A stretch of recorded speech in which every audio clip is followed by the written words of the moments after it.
के तीन तीन मार्ग बताए हैं। पहला प्रवृत्ति, ये मार्ग संसार की ओर ले जाता है। इसमें मनुष्य अपने शरीर के पालन पोषण और इंद्रियों के भोग में ही लगा रहता है। ये मार्ग शुरू में तो बहुत सुंदर दिखाई देता है, परंतु आगे जाके इसमें बहुत कष्ट होता है और मनुष्य अपनी इच्छा के वशीभूत होकर करने ना करने लोग अच्छे और बुरे काम करता रहता है और इस संसार में फंसा रहता है। दूसरा मार्ग है निवृत्ति का। ये त्याग और ज्ञान का मार्ग है। इस पर चलने में साधक या व्यक्ति अपनी गृहस्थी को त्याग के अलग होके वैराग्य धारण कर लेता है और संसार को त्याग के ईश्वर प्राप्ति के मार्ग में आगे बढ़ता है। ये मार्ग बड़ा कठिन है। इसमें माया से जब तक वो पूर्णता प्राप्त नहीं करता तो माया से बचना उसके लिए बहुत मुश्किल है। इसलिए शुरू में ऋषि काल में पहले आदमी अपने गृहस्थ जीवन में जाता था और फिर संन्यास लेता था। तीसरा मार्ग है जो इन दोनों के बीच का मार्ग है। इसमें उसे घर त्यागने की आवश्यकता नहीं है।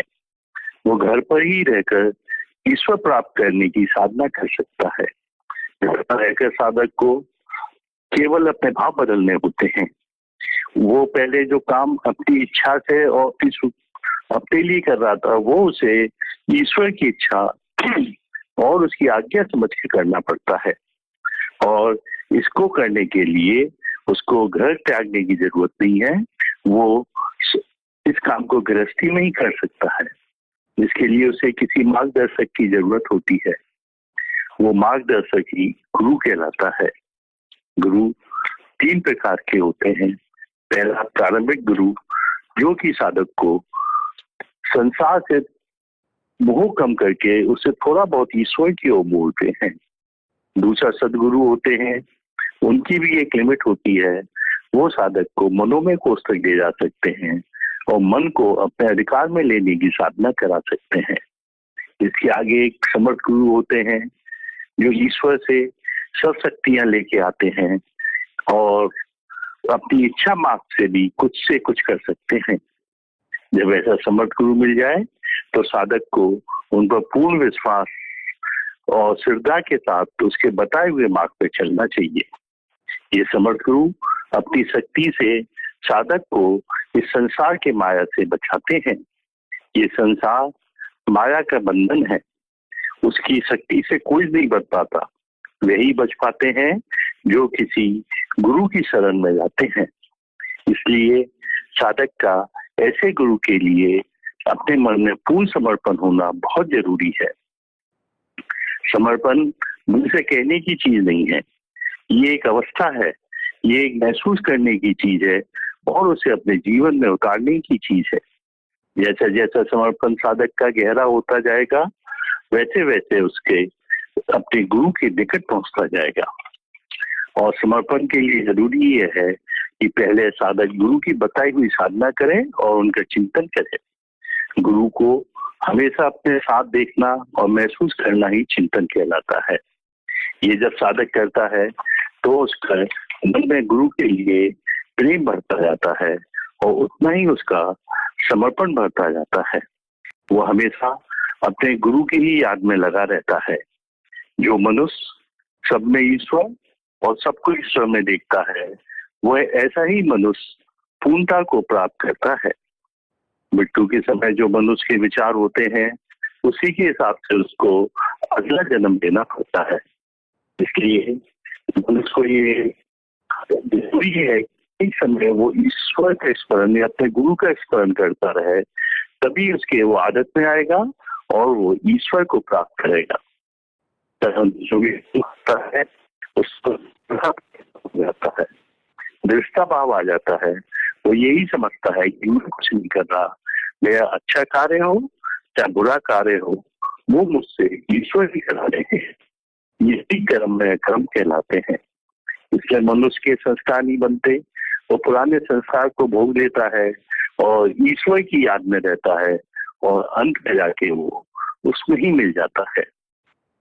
ऐसे ये अवस्था हमारे गुरु महाराज की साधना से साधकों में बहुत जल्दी आ जाती है। कुछ साधक ये सोचते हैं कि अगर हमने पूर्णता प्राप्त नहीं करी और हमारी मृत्यु हो गई तो हमारा क्या होगा, इसमें उसे घबराने की जरूरत नहीं है। जब उसका समर्पण गुरु महाराज में हो जाता है तो जब वो अगला जन्म लेता है तो वही गुरु उसकी किसी ना किसी रूप में सहायता पहुंचा के उससे वहीं से ही साधना शुरू कराता है जहां से उसकी छूटी थी और उसे पूर्णता प्राप्त कराता है। बस साधक को ये समझना चाहिए कि हमारा गुरु मनुष्य नहीं है, वो साक्षात ईश्वरी है।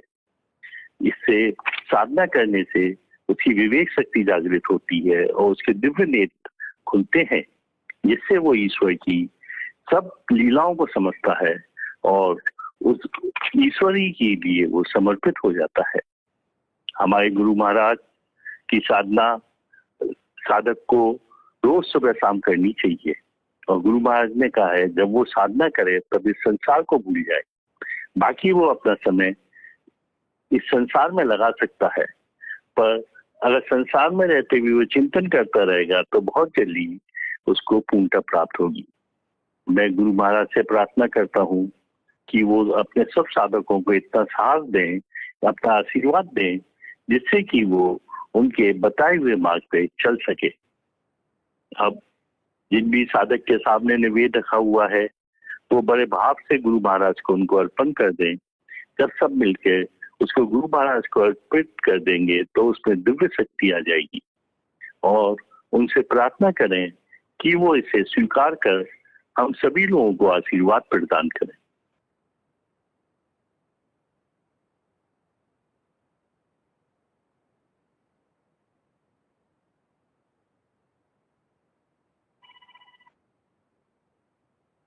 बस गुरु महाराज सब पर दया करें।